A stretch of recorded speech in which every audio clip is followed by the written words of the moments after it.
Hello everyone, welcome to the SSP platform. स्वागत है आप सभी का इस थर्ड क्लास के अंदर, sexual reproduction in flowering plant. इसकी हम तीसरी क्लास जो है वो आज करने जा रहे हैं। हालांकि कई बच्चों के द्वारा मुझे रिक्वेस्ट की गई है कि आपका एग्जाम जनवरी में ही है, तो वन शॉट वीडियोस आपके बन जाए। वन शॉट मतलब एक चैप्टर जो है वो एक क्लास में कवर हो जाए, चाहे उसमें आवर्स जो है ना वो ज्यादा लग जाए, या पूरा जो क्लास है वो एक साथ ही आपको मिल जाए, आवर्स बढ़ जाए। तो इट इज अ प्रॉमिस कि नेक्स्ट क्लास जो आपकी आएगी, मतलब जो क्लास आपकी नेक्स्ट सैटरडे को आने वाली है, वो सैटरडे की क्लास जो है वो आपको फुल मिलेगी, यानी कि फुल चैप्टर जो है वो एक साथ आपको कवर होके मिल जाएगा। आज इस थर्ड पार्ट को शुरू कर लेते हैं। इनफैक्ट मैं आपका इसका भी पूरा वन शॉट वीडियो बना दूंगी, one shot sexual reproduction in flowering plants करके आपकी वीडियो भी आ जाएगी, तो इसको भी मैं कर दूंगी। अभी के लिए जो है ना आप इस पूरे पार्ट को रिवाइज कर लीजिए। Sexual reproduction in flowering plants, ये चैप्टर आपका प्लांट्स में फर्टिलाइजेशन, पॉलिनेशन, डेवलपमेंट, प्लांट्स में जो सीड्स फॉर्म करती हैं, बीज जो बनते हैं, उसको लेके ना यहाँ पे आपका चैप्टर जो है वो आपका है, मतलब this chapter comprise of this part, जहाँ पे हमने एलएस ऑफ फ्लावर पढ़ा कि फ्लावर के जो डिफरेंट पोजीशंस होते हैं वो क्या होते हैं। अगर मैं फ्लावर के मेल पार्ट और फीमेल पार्ट की जर्मिनेशन या उसके डेवलपमेंट की बात करूँ, तो वो कैसे डेवलप करते हैं, एक पॉलन ग्रेन जो है वो कैसे डेवलप करता है, उस पॉलन ग्रेन के ऊपर एक्साइन और इंटाइन का रोल क्या होता है, जिसको आप माइक्रोस्पोरोजेनेसिस के नाम से जानते हो। Later on we have discussed कि अगर हम माइक्रोस्पोरोजेनेसिस के अलावा हम मेगास्पोरोजेनेसिस यानी कि फीमेल डेवलपमेंट की बात करते हैं, या फीमेल जो ऑर्गन्स हैं, सेक्सुअल ऑर्गन्स हैं, उसकी यहाँ पे हम डेवलपमेंट की बात करते हैं, तो how it goes and how it works, है ना। आपका फ्यूनिकल का अरेंज क्या है, माइक्रोपाइलर पोल क्या है, चैलेजल पोल जो है वो किसे कहा जाता है ना। तो let's begin with this micro megasporogenesis हमने कर लिया। हमारी जो सेकंड क्लास थी उसमें हमने पॉलिनेशन जो है वो समझा कि ऑटोगैमी, गिटेनोगैमी, जीनोगैमी जो है वो क्या होता है। अगर कोई भी स्पीशीज फर्टिलाइजेशन अगर वाटर से कर रहा है तो पॉलिनेशन, पॉलिनेशन अगर किया जा रहा है, तो अगर वो पानी से पॉलिनेशन किया जा रहा है तो कैसे हो रहा है, अगर पॉलिनेशन हवा से हो रहा है तो कैसे हो रहा है, अगर पॉलिनेशन कीड़ों से या इंसेक्ट से हो रहा है ना, तो पॉलिनेशन जो है वो कैसे किया जा रहा है या कैसे हो रहा है, this results into the pollination या एजेंट्स ऑफ पॉलिनेशन। उसके बाद हमने आपको बताया कि सेक्सुअल रिप्रोडक्शन जो है ना उसको प्रमोट करने के लिए, या सेल्फ पॉलिनेशन, ये क्वेश्चन मैंने लास्ट क्लास में पूछा भी था और काफी 2-3 बच्चों ने ही मुझे सही आंसर दिए थे, मतलब लगा कि अच्छा उनको समझना है। फॉर दैट मैटर अनुराग, जैसे अनुराग का नाम मुझे याद है, उन्होंने बहुत अच्छे से आंसर लिखा था। उसके अलावा काफी सारे बच्चे जो है ना वो भी आपके जो है इस क्वेश्चन का आंसर ठीक दिए थे। मैं आपके नाम बता ही देती हूँ, जैसे मैंने बोला ही था कि मैं आपको जो भी बच्चे अच्छे से ना आपका ये आंसर देंगे ना, उनके मैं नाम बढ़िया से ना यहाँ पे लेने वाली हूँ। तो सारे बच्चे जो है ना उनके द्वारा जो सही आंसर दिए गए थे उसमें आपके, हाँ, अनुराग मिश्रा, मुझे नाम अच्छे से याद था ना, देखो पटेल नूर, अनुराग, पीटी स्टूडियो, है ना। उसके अलावा आपके आशुतोष सेठी, बिल्कुल करेक्ट आंसर दिए, बिल्कुल करेक्ट। और आशुतोष ने ये भी बोला था कि चैप्टर की ना हमको इम्पोर्टेंट जो है ना वो बता देना, कि चैप्टर की इंपॉर्टेंस क्या है, कहीं पे भी आपका जो चैप्टर जा रहा है ना उसकी इंपॉर्टेंस जो है वो बताना है आपको, कि हाउ इट गोज, मतलब हाउ इट, चैप्टर के इंपॉर्टेंट क्वेश्चंस कहाँ से कौन सा चैप्टर आने वाला है, तो वो मैं आपकी अलग से ना बनाया करूंगी वीडियो, शॉर्ट वीडियो, जैसे फर्स्ट चैप्टर में कौन से इंपॉर्टेंट क्वेश्चन है, सेकंड चैप्टर में कौन से इंपॉर्टेंट है, नेक्स्ट जो हमने जो भी चैप्टर हम कर लेंगे उसके बाद बनाएंगे, ठीक है। चलिए, सेल्फ पॉलिनेशन प्लांट्स को अवॉइड हम इसलिए करवाते हैं, हम बैगिंग कर देते हैं, जो पार्ट है फीमेल उसको या मेल पार्ट को हम बंद कर देते हैं, या हम फॉरसेप की मदद से इमैस्क्यूलेशन कर देते हैं। क्या करते हैं, फॉरसेप की मदद से हम इमैस्क्यूलेशन कर देते हैं। इमैस्कुलेशन होता है कि पॉलन, जो पॉलन पार्ट होता है या एंथर जो पार्ट होता है उसको हटा दिया हमने। अगर हम किसी भी फ्लावर से एंथर को हटा देंगे तो वो जो फीमेल पार्ट है वो उससे फर्टिलाइज अब नहीं हो पाएगा, कोई दूसरा पॉलन आके उसको फर्टिलाइज करेगा, ये सारा पार्ट, राइट। जैसे आउट, यहाँ पे हम फ्लावरिंग प्लांट की बात करें तो आउट ब्रीडिंग डिवाइसेस जैसे क्रॉस पॉलिनेशन के लिए यूज किया जाता है, और पॉलन पिस्टन इंटरैक्शन। देखिए, कभी भी आप ये मत समझो कि, जैसे मैंने ये वाली बात आपको बताई थी कि प्लांट्स में जो एंथर होते हैं उनसे निकले हुए जो पॉलन ग्रेन्स हैं उनको बहुत मेहनत करनी पड़ती है, केमिकल सब्सटेंस रिलीज करना पड़ता है, तब जाके जो है ना वो आपके जो सही जो पार्ट या सही जो स्टिग्मा है ना उस पे आके लैंड करते हैं। तो हम ये नहीं कर सकते कि हम इसीलिए हम कहते हैं कि पॉलन ग्रेन्स की संख्या बहुत ज्यादा होती है जब भी आपके पॉलन जर्मिनेशन किया जा रहा है या पॉलन ग्रेन्स काफी मात्रा में निकल रहे होते हैं। इसमें आपके आउटब्रीडिंग डिवाइसेस ये सब सारी चीजें जो है वो इंक्लूडेड होती हैं। जर्मिनेशन स्टिग्मा पे कैसे जा रहा है, कैसे पॉलन ट्यूब जर्मिनेट कर रही है, इसी को लेके ना अब आगे वाला पार्ट है। और आज मैं आपको करा रही हूँ यहाँ पे डबल फर्टिलाइजेशन। इस स्ट्रक्चर को देखने से पहले आप मेरे साथ एक ब्लैंक बिल्कुल शीट पे मुझसे पढ़ लो पहले सारी चीजें, फिर जो है ना वो आप यहाँ पे अपने लेवल पे पढ़ना, या जैसे जो डायग्राम है वो मैं आपको बाद में दिखाऊंगी। पहले आप मेरे साथ एक बार पढ़ लो कि डबल फर्टिलाइजेशन क्या होती है। और डबल फर्टिलाइजेशन वाला क्वेश्चन आपको एग्जाम में जो पूछा जाता है वो 5 नंबर के लिए पूछा जाता है। ये क्वेश्चन एग्जाम में हमेशा 5 मार्क्स के लिए आता है। इवन जो एनसीईआरटी ने जो आपका ये ब्लूप्रिंट दिया था ना कि कितने मार्क्स के कौन से क्वेश्चन है, 1 नंबर कितना, 2 नंबर, वहां पे भी 5 नंबर के क्वेश्चन में डबल फर्टिलाइजेशन को एक्सप्लेन किया गया था। ठीक है, तो आज मैं इसको डायग्राम से और उसके बाद फ्लो चार्ट से बना रही हूँ, आपको एक्सप्लेन कर रही हूँ, पूरा ढंग से समझिएगा। देखिए डबल फर्टिलाइजेशन है ना, प्लांट्स में आपने क्या कर दिया, हम पीछे वाले पार्ट से आते हैं। एक बार आपने प्लांट्स में ना 2 चीजें तैयार कर दी। आपने सबसे पहले एक पोलन ग्रेन जो है ना वो तैयार कर दिया, जिसमें आपके पास उसकी लेयर्स हैं, जैसे एक्साइन हो गया, उसकी एंटाइन लेयर है, एंटाइन, ठीक है, एंटाइन लेयर है। उसके बाद यहाँ पे 2 मेल स्पोर्स हैं। अब जरा ध्यान से समझिएगा, अगर अब तक भी नहीं समझाए तो आप ध्यान से समझ लीजिए। 2 मेल स्पोर हैं और एक है वेजिटेटिव पार्ट। ये वेजिटेटिव पार्ट जो है वो कर क्या रहा है, वेजिटेटिव पार्ट जो मेल स्पोर्स है उसको नरिशमेंट दे रहा है। आपकी एक ये चीज तैयार है। दूसरी आपकी जो चीज तैयार है वो है ओव्यूल के अंदर डेवलप्ड एम्ब्रियो। उस एम्ब्रियो में क्या है, आपके पास जो है 2 सिनर्जिड्स हैं। क्या है, सिनर्जिड्स, ठीक है, सिनर्जिड्स। इनकी संख्या कितनी है आपको लर्न करनी है, 2। ये एंड कौन सा है यहाँ पे, सिनर्जिड्स का जो एंड है वो आपका माइक्रोपाइलर एंड बोला जाता है। कौन सा एंड बोला जाता है, माइक्रोपाइलर। ऊपर की तरफ जो है ना ये है आपका चैलेजल एंड। ऊपर वाला जो एंड है उसको आप चैलेजल एंड के नाम से जानते हो। यहाँ पे चैलेजल एंड पे ऊपर की तरफ जो है ना वो है आपके एंटीपोडल्स। क्या है, एंटीपोडल्स, ठीक है, एंटीपोडल्स। और यहाँ सेंटर में आपके पास है सेंट्रल सेल जो एक ही के अंदर बंद है। ये हो गया आपका सेंट्रल सेल, ठीक है, सेंट्रल सेल। आपका ये जो पार्ट है ये हो गया पॉलन ग्रेन, जिसको मैं माइक्रो स्पोरेंजिया भी लिखूं तो कोई दिक्कत तो नहीं है, या एंड्रोशियम वाले भाग से ही जनरेट कर रहा है तो इसको हम माइक्रो स्पोरेंजिया लिख दें, है ना। और ये हो गया आपका मेगा स्पोरेंजिया, फीमेल वाला पार्ट है। बेसिकली ये है ओव्यूल है, ये क्या है आपका ओव्यूल। तो मेरा जैसे इसको आप पॉलन ग्रेन बोल रहे हो, इसको आप क्या बोलोगे, ओव्यूल के नाम से जानोगे। तो ये आपका पॉलन ग्रेन हो गया, ये हो गया ओव्यूल। अब फर्टिलाइजेशन होता क्या है, पोलन आपका जर्मिनेट कर गया। मान लीजिए कि करेक्ट पोलन जो है वो करेक्ट फ्लावर पे यानी कि स्टिग्मा पे जाके लैंड कर गया। तो अब जरा यहाँ पे हम स्टिग्मा की बात कर लेते हैं। जैसे ये आपका फ्लावर का जो ये वाला पार्ट है ना, मतलब फ्लावर में अगर हम फीमेल पार्ट की बात करेंगे, गाइनोशियम वाला भाग ये हो गया, जिसमें सबसे ऊपर ये वाला जो स्ट्रक्चर है वो आपका कहा जाता है स्टिग्मा। क्या कहा जाता है, स्टिग्मा। सेकेंड जो है वो क्या कहा जाता है, स्टाइल, ठीक है, स्टिग्मा और स्टाइल। और तीसरा भाग जो है वो क्या कहा जाता है, ओवरी। इसी ओवरी के अंदर आपके पास लॉक्यूल्स होते हैं, जिनको आप प्लेसेंटा या लोब्स के नाम से जानते हो। और अंदर में यहाँ पे है ओव्यूल। क्या है, ओव्यूल। ये है आपका ओव्यूल, राइट। इसी ओव्यूल का स्ट्रक्चर हमने यहाँ पे बनाया है ना। अब अगर हम बात करें कि भाई पॉलिनेशन, मान लीजिए कि विंड पॉलिनेशन हुई। विंड पॉलिनेशन से क्या होगा कि जो पॉलन ग्रेन है वो आके यहाँ पे लैंड करेगा। सबसे पहले ये चेक करेगा कि भाई मेरा ही स्टिग्मा है या नहीं है। अगर ये यहाँ पे लैंड कर गया और इसने देख चेक कर लिया कि अच्छा ये तो मेरा ही स्टिग्मा है भाई साहब, ये तो मैं जहाँ लैंड किया हूँ वो मेरे ही प्लांट का स्टिग्मा है, ठीक है, और इसके पास 3 चीजें, 3 सेल ऑलरेडी सिचुएटेड है। याद रखिए कि जो आपका पॉलन ग्रेन लैंड करता है स्टिग्मा के ऊपर, तो जो स्टिग्मा का ये जो अपर सरफेस होता है और पॉलन ग्रेन का जो एक्साइन और इंटाइन वाला भाग है, खासकर एक्साइन वाला, जिसके अंदर आपके स्पोरोपोलेनिन सिचुएटेड था या बहुत सारा स्पोरोपोलेनिन जो प्रेजेंट था, ये स्पोरोपोलेनिन जो है वो स्टिग्मा के सरफेस के साथ कीमोट्रोपिज्म करते हैं। क्या करते हैं, कीमोट्रोपिज्म।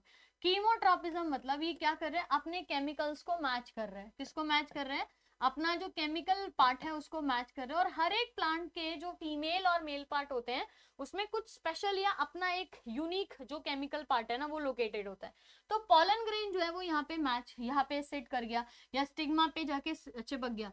स्टिग्मा आप याद रखिए स्टिकी होता है, स्टिग्मा वर्ड जो है वो स्टिकी से रिलेट कर लीजिए, स्टिग्मा जो है वो स्टिकी होता है ना। स्टिग्मा को हिंदी में वर्तिका के नाम से जाना जाता है, वर्तिका, ठीक है, वर्तिका। अगर एक बार स्टिग्मा जो है ना वो आपका मैच कर गया केमिकल को, तो जो एक्साइन वाली वॉल होती है वो थोड़ी सी रप्चर होती है। एक्साइन वाली वॉल जो है जैसी डिग्रेडेशन समझ लो आप, जैसे केमिकल एक दूसरे के साथ ऐसे फिक्स हुए टकराए, तो यहाँ से डिग्रेडेशन हुआ इस पूरे पार्ट का कुछ तो कुछ। जैसे मैं आपको यहाँ पे थोड़ा सा इसको समझाने की कोशिश, अरे ये तो पूरा ही मिट गया, कोई दिक्कत नहीं है ना, हम दोबारा ड्रॉ कर लेते हैं। यहाँ पे हमारा स्टिग्मा और ये आपका ओवरी, ठीक है। अब यहाँ पे क्या होगा, ये जो पॉलन ग्रेन है वो डिग्रेड करेगा, और पॉलन की जो इंटाइन वाली जो पार्ट होती है या इंटाइन ट्यूब जिसे आप कहते हो, वो क्या करेगी, वो यहाँ से जर्मिनेट करना शुरू करती है। ये क्या है, पॉलन ट्यूब, जो कि किस चीज से बनी हुई है आइडियली, वो बनी है इंटाइन। एक्साइन वाली वॉल रप्चर हुई तो यहाँ पे क्या सिचुएशन हो जाती है, आप ऐसे समझो, ये है इंटाइन और एक्साइन जो है वो इस पार्ट से रप्चर हो गई, इंटाइन वाली पार्ट जो है वो ऐसे आके लटक गया, ठीक है, ऐसे आके ट्यूब जो है वो स्टिग्मा के अंदर डेवलप, ये स्टाइल है, स्टिग्मा के अंदर से होती हुई ट्यूब स्टिग्मा स्टाइल के अंदर गई। स्टाइल में ये पॉलन ट्यूब जो है वो इस तरीके से पूरा जर्मिनेट करता है, केमिकल हो रहा है, केमिकल अट्रैक्शन हो रहा है, यहाँ से ये जो है ना हमेशा नीचे की तरफ जाएगा, नीचे की तरफ, क्योंकि माइक्रोपाइलर एंड ओवरी का जो है वो कहाँ पे है, नीचे की तरफ। तो आपको एक पॉइंट ये याद रखना है कि जो पॉलन ट्यूब होती है, पोलन ट्यूब हमेशा कहाँ से जर्मिनेट करती है, माइक्रोपाइलर एंड से जर्मिनेट करती है। पोलन ट्यूब हमेशा माइक्रोपाइलर एंड से जर्मिनेट करती है। ये 1 नंबर का क्वेश्चन 12th के सीबीएसई बोर्ड ने कई बार पूछा है कि through which part of the ovule the pollen tube germinate, तो आपको माइक्रोपाइलर एंड लिखना है। एक बार माइक्रोपाइलर एंड से होते हुए पोलन ट्यूब ऊपर की तरफ जाती है, आपको याद रखना है साथ में यहाँ 2 मेल स्पोर्स भी हैं, राइट। इसी पोलन ट्यूब के साथ हर जगह जो है वो आपके 2 मेल स्पोर्स जो है वो जा रहे हैं।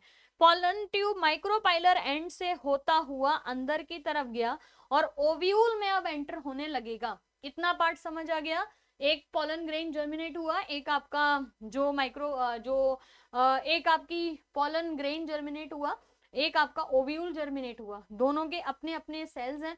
ये 3 सेल स्टेज है, ये आपका 7 न्यूक्लिएटेड स्टेज जो है वो बोला जाता है, 7 न्यूक्लिएटेड स्टेज। अब यहाँ पे ये जो सेगमेंट है इसको मैं इसके आगे फॉरवर्ड कर रही हूँ, इतना पार्ट समझ आ गया। यहाँ से मैं शुरू कर रही हूँ, माइक्रोपाइलर एंड से पोलन ट्यूब जो है वो जर्मिनेट करके कहाँ पे चली गई है, ओव्यूल के पास चली गई है, ठीक है। अब देखिए पूरा एक ओव्यूल एक पर्टिकुलर डायग्राम में यहाँ पे बना दे रही हूँ, फिर उसके अगेंस्ट हम यहाँ पे डायग्राम ड्रॉ करेंगे, ठीक है। ये देखो, ये आपका जो है वो क्या है, ओव्यूल है, जहाँ पे सबसे नीचे की तरफ आपके 2 सिनर्जिड्स रखे हुए हैं, ये 2 सिनर्जिड्स हो गए, पीछे एग है, बीच में आपके पास सेंट्रल सेल है जो कि एक ही लेयर के अंदर बंद है, सिंगल न्यूक्लिएटेड भी इसको आप आगे कहोगे। ऊपर की तरफ आपके 3 एंटीपोडल्स हैं, ठीक है। ये वाला जो भाग है वो है आपका माइक्रोपाइलर एंड, माइक्रोपाइलर एंड। तो जैसे मैंने बोला कि आपको जो पोलन ट्यूब है वो कहाँ से जर्मिनेट करेगी, माइक्रोपाइलर। ऊपर की तरफ जो एंड है उसको आप क्या बोलोगे, चैलेजल एंड, चैलेजल एंड। तो जो पोलन ट्यूब है ना वो यहाँ से पूरा ऐसे क्रॉस करके अंदर की तरफ जाएगी, इसको एक बार ध्यान से समझना। पोलन ट्यूब यहाँ से ऐसे जर्मिनेट करी, इस दर से होके गई और यहाँ पे एंटर कर जाएगी, यानी कि इस पार्ट को रप्चर करके यहाँ पे एंटर कर गई। जो मेल स्पोर्स हैं वो इसमें अंदर की तरफ हैं, ठीक है, 2 मेल स्पोर थे, पहला और दूसरा। इसमें फर्स्ट और सेकंड में कोई डिफरेंशिएट नहीं होता, डिस्टिंग्विश नहीं होता, दोनों मेल स्पोर जो है वो एंटर कर गए। ये क्या है, इसको मैं फर्स्ट सिनर्जिड लिख दूं, इसको मैं सेकंड सिनर्जिड लिख दूं। अब आप सीक्वेंस ऑफ इवेंट समझना, यहाँ पे सीक्वेंस ऑफ इवेंट आपके टेबल में आ रहे हैं। सबसे पहले पोलन ग्रेन जर्मिनेट हुआ आपका, ठीक है। पोलन ग्रेन जर्मिनेट होने के बाद it lands on stigma, lands on stigma. Stigma किसका भाग है, फीमेल का, ठीक है, फीमेल। स्टिग्मा के साथ लैंड होते ही इनके अंदर एक जो आपका केमिकल फंक्शन चल रहा है वो है कीमोट्रोपिज्म का। किसका, कीमोट्रोपिज्म। कीमोट्रॉपिज्म की वजह से पॉलन ग्रेन स्टिग्मा के अंदर स्टिग्मा में एक्साइन जो है वो रप्चर होती है। आपको ऐसे ही लिखना है एग्जाम में भी, ठीक है। सबसे पहला स्टेप है कि एक्साइन जो है वो रप्चर्स एक्साइन रप्चर करेगी और intine will germinate a pollen tube. Intine will form a pollen tube. Intine will form a pollen tube, ठीक है। Intine will form a pollen tube. Pollen tube, PT लिख रही हूं मैं, पॉलन ट्यूब एंटर्स, आपको exam में full forms ही लिखनी है। Pollen tube enters the ovule through the micropylar and. अगर आप पेपर पेन और रजिस्टर लिए हो तो लिखो जल्दी से यहाँ पे, through the micropylar and. Micropylar and, pollen tube enters the ovule through the micropylar and. यहां तक ही तो हमने लिखा था। And it has what, 2 male spore. तो पॉलन ट्यूब के पास आपका क्या है, 2 मेल स्पोर। 2 मेल स्पोर जो है ना वो पॉलन ट्यूब के पास अभी भी रखे हुए हैं। अब यहाँ के आगे का सीक्वेंस जो है वो क्या होने वाला है, 2 पॉलन स्पोर्स जो है वो क्या करेंगे, जब जैसे पॉलन ट्यूब एंटर कर गई है ना ओव्यूल के अंदर, तो अब यहाँ पे पहला स्टेप क्या होगा, after pollen tube getting entered into the ovule, सबसे पहले the first synergid will disintegrate. The first synergid will disintegrate, यानी कि पहला सिनर्जिड जो है वो क्या हो जाएगा, टूट जाएगा, डिसइंटीग्रेट। ये फर्स्ट सेशन हो गया, या फर्स्ट पॉलन ट्यूब के जर्मिनेट होते ही पहला जो सिनर्जिड है वो ऐसे करके यहाँ से क्या होगा, टूट जाएगा। उसके बाद सेकंड सिनर्जिड जो है वो टूट जाएगा। इसके अंदर जो है ना वो कुछ आपका न्यूक्लियस या जो साइटोप्लाज्म है वो फिल है, जिसका जो कंटेंट है वो फैल जाएगा यहाँ पे और वो एग को नरिश करने लगेगा। यानी कि the content which is filled inside the synergid, वो अब क्या करेगा, बाहर में फैल गया और वो एग को जो है वो नरिश करने लगेगा। तो फर्स्ट सिनर्जिड पहले टूटेगा, फिर जो है वो सेकंड सिनर्जिड टूटेगा। और आप यहाँ पे इस डायग्राम में देखो कि जब आप फर्स्ट सिनर्जिड को बोलो कि वो डिसइंटीग्रेट कर गया, ठीक है, मैं यहाँ पे फर्स्ट सिनर्जिड डिसइंटीग्रेट कर दे रही हूँ और सेकंड सिनर्जिड जो है ना वो भी डिसइंटीग्रेट हो गया, लिक्विड जो है वो यहाँ पे फैल गया, राइट। तो होगा क्या बेसिकली कि अब सिर्फ जो है ना वो आपको पीछे एग नजर आ रहा है इतना बड़ा, ये क्या है, एग नजर आ रहा है, तो एग बचा। अब जो पॉलन ट्यूब अंदर जब घुसती है ना, तो पॉलन ट्यूब का एक बार सिनर्जिड्स को डिसइंटीग्रेट करने के बाद पॉलन ट्यूब की जो टिप है ना वो भी टूट जाती है, ब्रेक हो जाती है। तो यहाँ पे आपको 2 मेल स्पोर नजर आ रहे हैं, फर्स्ट मेल स्पोर और सेकंड मेल स्पोर। तो जो फर्स्ट मेल स्पोर है ना वो एंटर करेगा और जाके एग जो है ना उसको फर्टिलाइज कर देगा, ठीक है। यहाँ पे मैं लिख देती हूँ फर्स्ट मेल स्पोर, ठीक है। फर्स्ट मेल स्पोर क्या करेगा, एग को फर्टिलाइज कर देगा, ठीक है, एग को फर्टिलाइज कर देगा। इस चीज को हम बोलते हैं first fertilization. First fertilization, first fertilization. और इसी चीज को हम क्या बोलते हैं, सिनगैमी का नाम भी देते हैं। आपके एग्जाम में कभी कभी सिनगैमी एक्सप्लेन करने को आता है, ठीक है, ये हो गया सिनगैमी। तो पहला मेल स्पोर क्या करा, वो एंटर किया और एग को फर्टिलाइज कर दिया। तब तक जो सिनर्जिड्स का लिक्विड यहाँ था वो एग को नरिशमेंट कर रहे हैं और एग यहाँ पे फर्टिलाइज हो गया। तो मेल स्पोर इज एन, ठीक है, एग जो है वो भी एन है, ये दोनों मिलके क्या बनाएंगे, 2n। और अगर एग फर्टिलाइज हुआ है तो एग के फर्टिलाइजेशन से हमेशा जो चीज बनती है वो बनती है जाइगोट। क्या बनता है, जाइगोट। तो एग के फर्टिलाइजेशन के बाद जो चीज आपकी बनी वो बनी यहाँ पे जाइगोट। क्या बन गई, जाइगोट। तो यहाँ पे लिख लूं मैं पहला पार्ट, ठीक है, पहला पार्ट, इसको आप फर्स्ट फर्टिलाइजेशन या सिनगैमी का नाम दे रहे हो। इतना पार्ट क्लियर है बच्चा लोग, सबको ये चीज क्लियर है। अब सेकेंड फर्टिलाइजेशन की बात करते हैं। यहाँ पे थोड़ी सी स्पेस कम है, मैं इसको रब कर दे रही हूँ, मैं दोबारा सारा पार्ट इन शॉर्ट लिख दूंगी, कोई दिक्कत नहीं है। या पहले हम इस वाले पार्ट को रब कर देते हैं, ठीक है। ये वाला जो पार्ट है ये जो है ना रब हो जाएगा तो हम लिख पाएंगे, क्योंकि हमको डायग्राम भी समझना है ना। और फर्स्ट फर्टिलाइजेशन जो है ना उसको हम यहाँ पे थोड़ा ध्यान रखेंगे। हालांकि मैं पूरा अभी ये जो है ना आपका फ्लो चार्ट, ये मैं पूरा दोबारा से बना देती हूँ, फ्लो चार्ट दोबारा बन जाएगा। अब देखो इतना चीज क्लियर हो गया। अब हम जो है वो सेकंड पार्ट की तरफ जाते हैं। जाइगोट बन गया ना। अब जो पहला मेल स्पोर था उसने क्या कर दिया, एग को फर्टिलाइज कर दिया। लेकिन जो दूसरा मेल स्पोर है वो आप पीछे से एंटर किया, यहाँ पे फर्टिलाइज हो चुका है, जाइगोट बन चुका है। तो जाइगोट को तो अब दोबारा फर्टिलाइजेशन नहीं कर सकता, यहाँ पे बढ़िया एग जो है that converts to the zygote, ठीक है। अब यहाँ पे क्या हुआ कि जो दूसरा मेल स्पोर गया, सेकेंड पार्ट क्या हो रहा है कि second male spore it fertilize the central cell, ठीक है।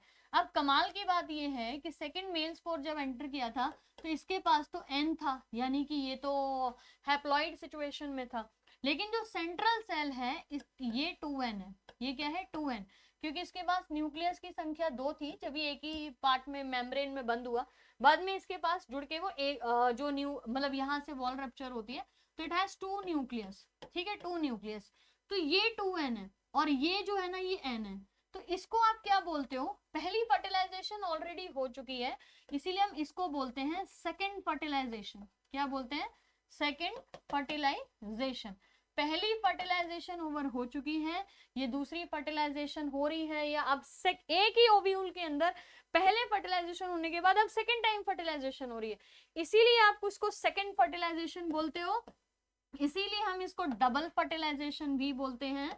डबल फर्टिलाइजेशन, दोहरी मतलब दूसरी बार हो रही है, या फिर आप इसको ट्राइजोमी या ट्राइगेमी के नाम से जानते हो, ठीक है, ट्राइगेमी। आपके बुक में शायद ट्राइगेमी वर्ड यहाँ पे लिखा भी हुआ है, किस नाम से जान रहे हैं इसको, ट्राइगेमी के नाम से ना इस वर्ड को यहाँ पे जान रहे हैं, ठीक है, ट्राइगेमी लिख लीजिए। कई बार आपको ट्रिपल फर्टिलाइजेशन भी लिखा जाता है, इसी के लिए आप ट्रिपल फर्टिलाइजेशन भी लिखते हो, क्योंकि तीन सेल जो है वो आपस में फ्यूज कर रहे हैं, इसीलिए इसको ट्रिपल फर्टिलाइजेशन बोलते हैं, ठीक है, ट्रिपल फर्टिलाइजेशन।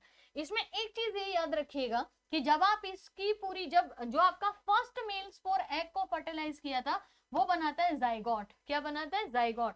लेकिन जब ये फर्टिलाइजेशन होगी, क्योंकि एक सेल के अंदर आपके पास एक ही, तो आप बोलो कि भाई एक सेल के अंदर दो जाइगोट तो नहीं बन सकते, this is not possible at all, कि एक ही सेल के अंदर आपके दो जाइगोट बन जाए, ऐसा तो हो नहीं सकता।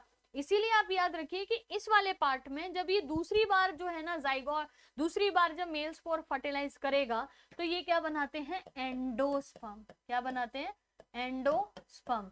और सबसे पहले हम इसको प्राइमरी एंडोस्पर्म के नाम से जानते हैं, या आपने एक वर्ड सुना होगा PEN, primary endosperm, nucleated, PEN, आपसे PEN, आपके डायग्राम जो बने हुए हैं एनसीईआरटी में उनमें आपका PEN वर्ड को यूज भी किया गया है, PEN वर्ड को मेंशन भी किया गया है, PEN। तो जो एंडोस्पर्म यहाँ पे बन रहा है वो आपका PEN है। और सबसे बड़ी बात, अगर आपके इसके न्यूक्लियस की स्टेज पूछी जाए तो वह आपकी 3n। जाइगोट कभी भी 2n से कम या 2n से ज्यादा नहीं हो सकता। अगर मैंने आपसे पूछा कि आप मुझे जाइगोट जो है वो एक्सप्लेन करो कि जाइगोट की जो प्लॉइडी लेवल है वो क्या होता है, जाइगोट के अंदर जो क्रोमोसोम नंबर है ना वो आपकी क्या होते हैं, तो आप कभी भी मुझे ये नहीं बोल सकते हो यहाँ पे कि वो अच्छा वो n भी हो सकता है 2n भी हो सकता है।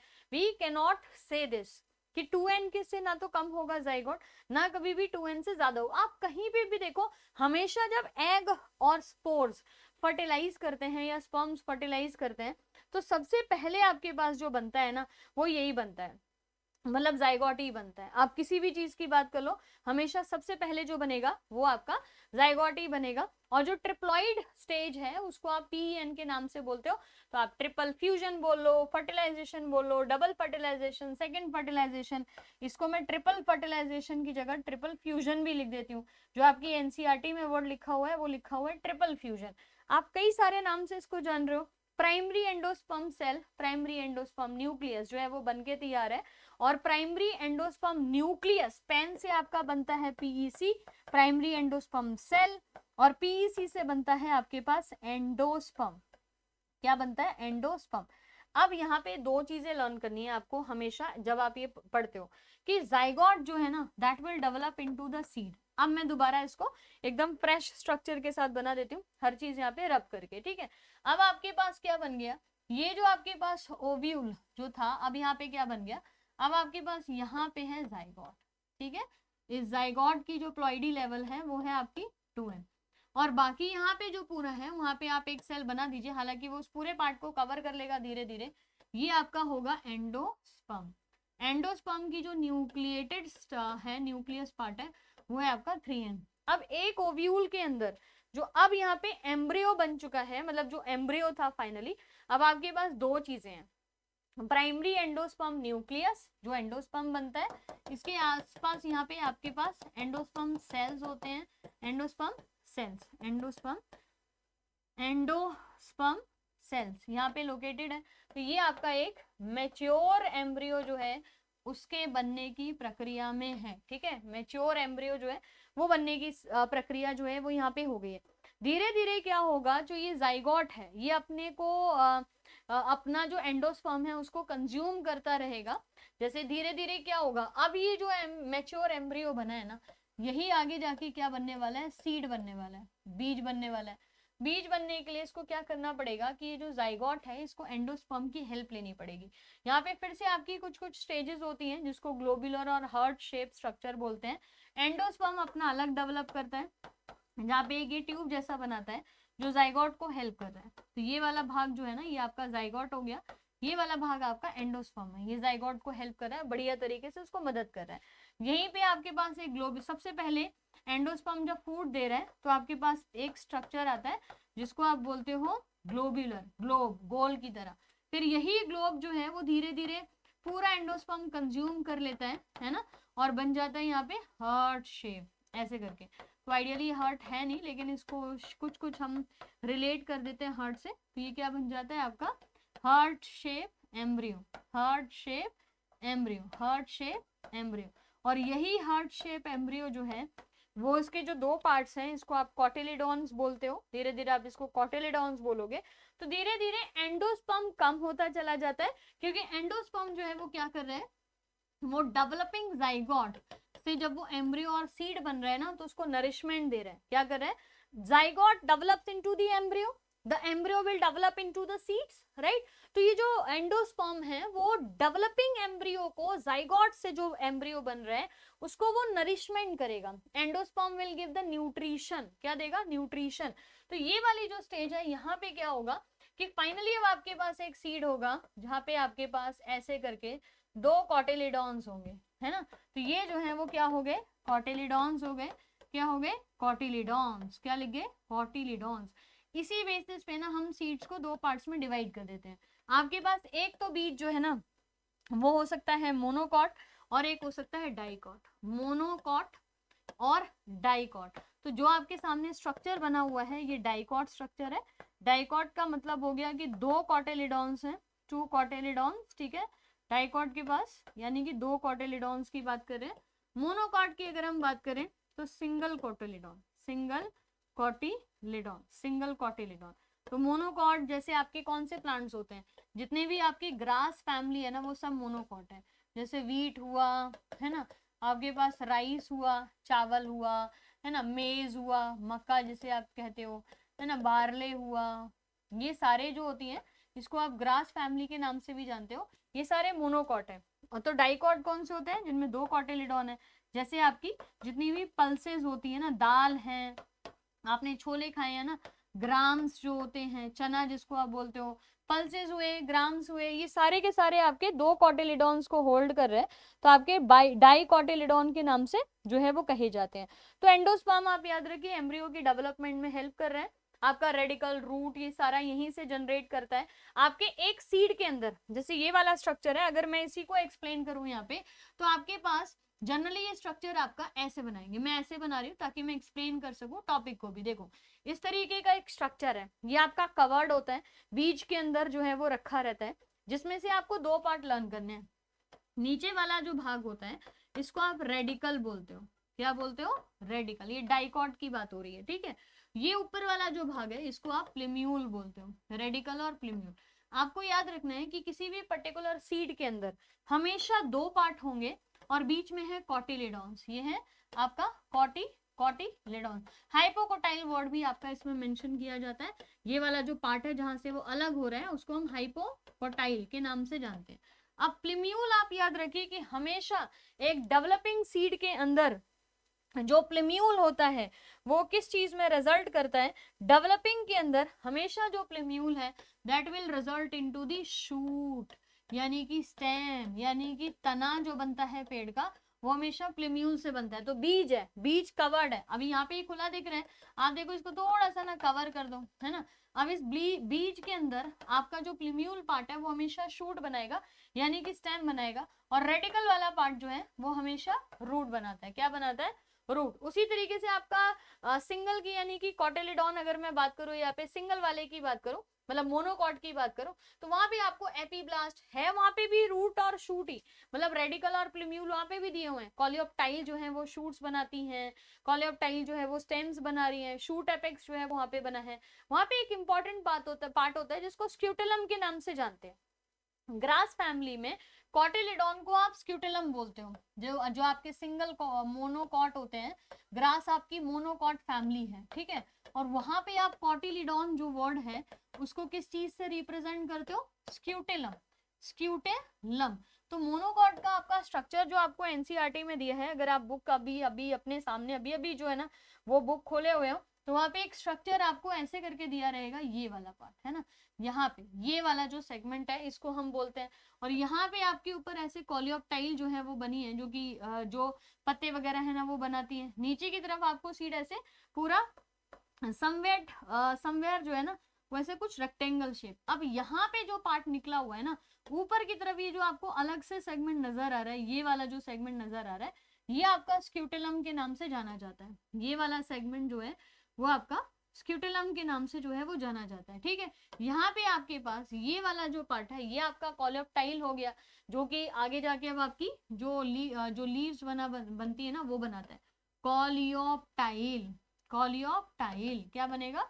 कॉलियोप्टाइल। यहाँ पे आपके पास जो सेगमेंट है इस जगह, ये सब आपका रेडिकल बना रहा है, रूट कैप बनाता है, और ये हो गया कॉलियोराइजा। क्या हो गया? कॉलियोराइजा, ठीक है। देखो एक इंपॉर्टेंट बात सुनो, हो सकता है कि आपको 3 या 4 मार्क्स के लिए ये जो एम्ब्रियो हैं इन्हीं का डायग्राम आपको बनाने को दिया जाए, है ना, या फिर जो आपकी जो डाइकॉट और मोनोकॉट है उसका आपको अलग अलग से होता है। तो कभी मोनोकॉट पूछ लेते हैं, कभी डाइकॉट पूछ लेते हैं। याद रखिएगा जब आप मोनोकॉट का डायग्राम बना रहे हो तो आपको स्क्यूटेलम जरूर मेंशन करना है, कॉलियोप्टाइल जरूर मेंशन करना है, और एक छोटी सी यहाँ से एपीब्लास्ट निकालना है, एपीब्लास्ट, ठीक है। नीचे तो आपका यहाँ पे इस जगह पे रेडिकल लोकेटेड है ही, तो यहाँ पे मोनोकॉट में रेडिकल है, लेकिन प्लिम्यूल मार्क नहीं करना है। प्लिम्यूल की जगह आपको स्क्यूटेलम मार्क करना है और कॉलियोप्टाइल मार्क करना है, ठीक है। और यहाँ पे आपके पास प्लिम्यूल, कॉटिलिडॉन और हाइपोकॉटिलिडॉन जो है ना वो भी लोकेटेड होगा। तो that's it your with your main mono embryo और मोनोकॉट और डाइकॉट। साथ में आपके पास जो सीड्स हैं, अच्छा ये अब आपको समझ आ गया, डबल फर्टिलाइजेशन वाला पूरा पार्ट समझ आ गया। आपका जाइगोट जो है वो कन्वर्ट हो रहा है। अच्छा एंडोस्पर्म में, एंडोस्पर्म क्या करती है? डेवलपिंग जो सीड होता है उसको नरिशमेंट प्रोवाइड कर रहा है। तो ये स्ट्रक्चर है आपके मोनोकॉट और डाइकॉट के ना। ये डाइकॉट का है, आपको यहाँ प्लिम्यूल बनाना है, नीचे रेडिकल बनाना है, ये रूट कैप हो गया, हाइपोकोटाइल्स और कॉटिलिडॉन। ये मोनोकॉट है जहाँ पे आपको स्क्यूटेलम ध्यान रखना है कि आपको स्क्यूटेलम जो है ना वो जरूर से मेंशन करनी है, ठीक है। स्क्यूटेलम जो है वो जरूर से मेंशन करनी है, कॉलियोप्टाइल, शूट एपेक्स और रेडिकल। अब ये हुआ क्या? देखो पॉलन ग्रेन जर्मिनेट हुआ, साथ में जर्मिनेट हुआ आपका ओव्यूल, राइट। पॉलन ग्रेन ने ओव्यूल को जाके फर्टिलाइज किया स्टिग्मा पे बैठ के पॉलन ट्यूब की मदद से। इस फर्टिलाइजेशन में पहला मेल स्पोर जो था वो आपका फर्टिलाइज कर दिया किसको? एग को। जो सेकंड मेल स्पोर था वो फर्टिलाइज कर दिया जो सेंट्रल सेल थी, है ना। जो फर्स्ट फर्टिलाइजेशन थी उससे क्या बना आपका? जाइगोट। जाइगोट किस में कन्वर्ट हुआ? आपका सीड में। और सीड के लिए आप एम्ब्रियो लिखोगे, एम्ब्रियो जो है उसी को आप क्या बोल रहे हो यहाँ पे? सीड। जो सेकेंड फर्टिलाइजेशन सेंट्रल सेल के साथ था उसने पीईएन या प्राइमरी एंडोस्पर्म न्यूक्लियस और पीईसी जो है वो फॉर्म किया, जहां से आपका आइडियली बनता है एंडोस्पर्म विच इज 3n, ठीक है। 3n, ये 3n जो है वो डेवलपिंग एम्ब्रियो को, जो जाइगोट से एम्ब्रियो बन रहा है उसमें मदद कर रहा है। जब जाइगोट से एम्ब्रियो बनता है और सीड बनता है तो सीड आपके मोनोकॉटिए और डाइकॉट जो है उसमें डिफाइन किए जाते हैं। अब आपके पास कुछ कुछ अलग टर्म्स होते हैं जैसे एल्ब्यूमिनस और नॉन एल्ब्यूमिनस। अगर मान लीजिए कि सीड बनते के दौरान, सीड के फॉर्मेशन के दौरान जो आपके कॉटिलिडॉन्स हैं वो प्रॉपरली कंज्यूम हो जाएं, खत्म हो जाएं, तो आप उसको नॉन एल्ब्यूमिनस सीड बोलते हो, नॉन एल्ब्यूमिनस मिनस सीड के नाम से जानते हो। और अगर मान लीजिए कि आपका सीड जो है वो मौजूद है, साथ में एंडोस्पर्म वाला जो पार्ट है वो भी मौजूद है, तब आप उसको क्या बोलोगे यहाँ पे, तब हम उसको बोलते हैं नॉन एल्ब्यूमिनस। ठीक है, एंडोस्पर्म मौजूद है तो एल्ब्यूमिनस है, नहीं मौजूद है एंडोस्पर्म, पूरा सीड ने कंज्यूम कर लिया, तो आप उसको बोलोगे नॉन एंडोस्पर्म या नॉन एल्ब्यूमिनस। जो सीड बनते हैं कोटिलेडॉन्स, हाइपोकोटाइल, ये सब पार्ट आपको समझ आ गया, वो आपका सीड ऐसे बन गया, प्लूम्यूल, कॉलेप्टाइल, इतना बड़ा आपका एंडोस्पर्म है जो सीड को आगे फॉर्मेशन में मदद करेगा। साथ में याद रखिए कि यहाँ पे हमारे पास कुछ फ्रूट्स होते हैं जिनको हम फॉल्स फ्रूट का नाम देते हैं, कुछ फ्रूट होते हैं जिनको ट्रू फ्रूट का नाम देते हैं, फॉल्स फ्रूट और ट्रू फ्रूट। ठीक है, फॉल्स फ्रूट क्या होते हैं, फॉल्स फ्रूट क्या होते हैं, जहां पे आपके पास जब आपकी फर्टिलाइजेशन हो रही है, ठीक है, अगर थैलेमस फ्रूट फॉर्मेशन में कंट्रीब्यूट करता है, ठीक है, करता है, if the thalamus contribute to the fruit formation, thalamus जो है वो फ्रूट फॉर्मेशन में कंट्रीब्यूट कर रहा है, तो आपका फ्रूट फॉल्स कहा जाता है। एग्जाम्पल सबसे इंपॉर्टेंट है एप्पल, एप्पल के अलावा आपका स्ट्रॉबेरी, और स्ट्रॉबेरी के अलावा आपका यहाँ पे कैश्यू, काजू जो होता है।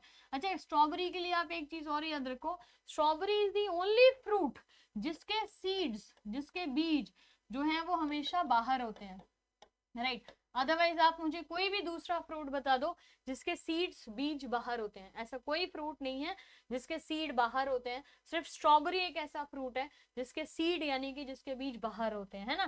थैलेमस इंक्लूडेड अगर है तो वो फॉल्स फ्रूट है, क्योंकि एक्चुअली में थैलेमस को इंक्लूड हमें नहीं करना था, पर अगर फिर भी हो गया तो भाई वो तो फिर झूठ बोल दिया ना, फॉल्स फ्रूट है। बाकी के जितने भी फ्रूट्स हैं जिनमें थैलेमस जो है वो इंक्लूडेड नहीं होता है, वो आपके ट्रू फ्रूट्स जो है वो कहे जाते हैं। ठीक है, जैसे और कुछ आपके होते हैं पार्थिनोकार्पिक फ्रूट, जैसे यहाँ पे आप देखो ये हो गया आपका फॉल्स और ट्रू फ्रूट। तो आपके जो एप्पल हुआ, स्ट्रॉबेरी हुआ, यहाँ पे थैलेमस वाला पार्ट जो है ना, ये देखो ये थैलेमस वाला पार्ट, यहाँ पे भी थैलेमस इंक्लूडेड है, तो थैलेमस इंक्लूड होने पे फ्रूट को आप फॉल्स फ्रूट का नाम दोगे। ठीक है, अच्छा आप देखो पार्थिनोकार्पिक फ्रूट होते हैं, कुछ फ्रूट जो है ना वो फर्टिलाइजेशन के बिना, विदाउट फर्टिलाइजेशन, विदाउट फर्टिलाइजेशन अगर जनरेट हो रहे हैं, डेवलप हो रहे हैं, तो आप उसे पार्थिनोकार्पिक बोलोगे, पार्थिनोकार्पिक, क्या बोलोगे, पार्थिनोकार्पिक। ठीक है, इसी पार्थिनोकार्पिक को आप एपोमिक्सिस के नाम भी से भी जानते हो, एपोमिक्सिस। एपो का मतलब होता है अवे, ठीक है, एपो का मतलब होता है अवे, अवे जो आप बोलते हो ना, गेट अवे फ्रॉम मी, है ना, दूर, और मिक्सिंग का मतलब हो गया फर्टिलाइजेशन। तो अगर फर्टिलाइजेशन के बिना फ्रूट्स बन रहे हैं तो वो आपके पार्थिनोकार्पिक फ्रूट्स होते हैं, जिसमें आपका बनाना इंक्लूड होता है। बनाना में बीज नहीं होते हैं, आप साउथ, अच्छा देखो ऐसा नहीं है कि हमेशा बनाना में बीज नहीं होते, आप जो है नॉर्थ ईस्ट का बनाना आप खाओ, आप बॉम्बे में बनाना खाओ तो उसमें बीज निकलता है, सीड्स जो है वो निकलते हैं। तो एपोमिक्सिस क्या हो गया, away from mixing, away from fertilization. ठीक है, दूसरी चीज यहाँ पे जैसे मैंगो है, सिट्रस है, वहां पे क्या होता है कि एम्ब्रियो सैक जो है ना वो जब मतलब जहाँ पे एक ओव्यू, एक एम्ब्रियो मतलब एक ओव्यूल जो है ना उसके अंदर बहुत सारे एम्ब्रियो रखे हो, ठीक है, एक ओव्यूल के अंदर बहुत सारे एम्ब्रियो रखे हो तो उसको हम पॉली एम्ब्रियोनी वाली सिचुएशन बोलते हैं। नाम से समझ आ रहा है, पॉली मतलब मैनी, एम्ब्रियो मतलब एम्ब्रियो। ठीक है, तो जो आपके बहुत सारे ऐसे मतलब मान लीजिए किसी एक ओव्यूल के अंदर बहुत सारे एम्ब्रियो हैं किसी सीड में मान लीजिए, तो आपका क्या कहा जाता है, वो आपका पॉली एम्ब्रियोनी सिचुएशन जो है वो कही जाती है। ठीक है, डोरमेंसी एक वर्ड लिखा हुआ है, डोरमेंसी क्या होता है, डोरमेंसी का मतलब होता है एक लॉन्ग स्लीप, मैं सीधा सा बोलूं यहाँ पे बिना किसी को चीज को कंफ्यूज के, डोरमेंसी होता है लॉन्ग स्लीप, जैसे कुंभकर्ण सोता था बहुत लंबे टाइम तक, लेकिन उसका तो फिर भी 6 महीने होता था। डोरमेंसी जब सीड जो है ना वो बिना फर्टिलाइजेशन करे एक डीप स्लीप के लिए चली जाती है तो आप उसे डोरमेंसी कहते हो। डोरमेंट अवस्था के नाम से कहा जाता है, डोरमेंट अवस्था, है ना, डोरमेंट। तो डोरमेंसी का मतलब हुआ डोमेंस, जो सिचुएशन है उसके लिए हम कहते हैं डोरमेंट हो गया, डोरमेंट, है ना। अब वो जो है ना जब उसको, और डोरमेंट क्यों होता है ये भी समझ लो, डोमेंसी होने में या किसी भी सीड के डोरमेंट होने में, डोरमेंसी होने में सबसे बड़ा रोल जो है वो ऑक्सिन प्ले करता है, जो कि आपका प्लांट हार्मोन है, राइट। तो अगर बीज के अंदर प्रॉपर प्लांट हार्मोन जर्मिनेट नहीं होंगे या फिर उसको सुटेबल कंडीशंस नहीं मिल रही, जैसे सही पानी नहीं मिल रहा, सही सनलाइट नहीं मिल रही है, या और भी बहुत सारे फैक्टर्स हो सकते हैं, तो ये याद रखिए कि ये सुटेबल कंडीशन नहीं मिलने से सीड जो है वो छुप जाता है। जैसे आपने पढ़ा होगा कि ल्यूपिनस नाम का एक प्लांट है, ठीक है, ल्यूपिनस जो आर्किटिक में होता है, आपके एनसीईआरटी में एग्जाम्पल दिया, ल्यूपिनस जो है ना वो आर्किटिक वाले पार्ट में इसका प्लांट जो है वो पाया गया, और कहा जाता है कि ये 10,000, ठीक है, 10,000 ईयर पहले ना कभी उगा होगा ये पेड़, और फिर इसके सीड जो है वो डॉर्मेंट स्टेज में चले गए। तो यहाँ की लॉन्ग स्लीप 5-6 महीने की नहीं है, यहाँ की लॉन्ग स्लीप 2,000 10,000 सालों की है। तो ये सीड ल्यूपिनस जो प्लांट था, ल्यूपिनस आर्किटेकस के नाम से इसको जाना जाता है, क्योंकि आर्किटिक वाले पार्ट में ये ग्रो करता है, उसी के लिए याद रखिए कि ये 10,000 साल के बाद जो है ना वो फिर से उगा। उसी तरीके से फिनिक्स डेक्टाइलीफेरा, ये नाम भी याद रख लो आप, फिनिक्स डेक्टाइलीफेरा, फिनिक्स डेक्टाइलीफेरा, फिनिक्स डेक्टाइलीफेरा नाम का एक प्लांट है जिसके सीड जो है वो 2000 साल के बाद उगे। तो यहाँ की dormancy is not a very short dormancy, is not a short at all dormancy, यहाँ की डोरमेंसी आपकी लंबी डोरमेंसी है, काफी लंबे समय तक ये जो सीड्स है ना ये दबे रहे, डोरमेंट होते रहे, फिर जाके यहाँ पे पता लगा कि अरे ये तो वाइबल है, उग सकते हैं। तो ये पूरा चैप्टर आपका यहाँ पे sexual reproduction in flowering plant आज आइडियली एंड होता है। नेक्स्ट चैप्टर आपका रिप्रोडक्टिव हेल्थ रहेगा, that is your chapter number 4, उसको मैं 1 शॉर्ट वीडियो बनाऊंगी, यानी कि पूरा चैप्टर आपका एक बार में कंप्लीट यहाँ पे हो जाएगा, ठीक है। तो एक बार में पूरा चैप्टर जो है वो आपका 1 शॉर्ट वीडियो जो है वो कंपाइल आपका हो जाएगा, तो वहां पे आपको टेंशन भी नहीं होगी, सारा पार्ट जो है वो आप कवर कर लेना, और इसको पूरे पार्ट को आज आप पढ़ लो। आपको जहां पे भी डाउट आते हैं आप मुझे इस चैप्टर में लिख दीजिएगा।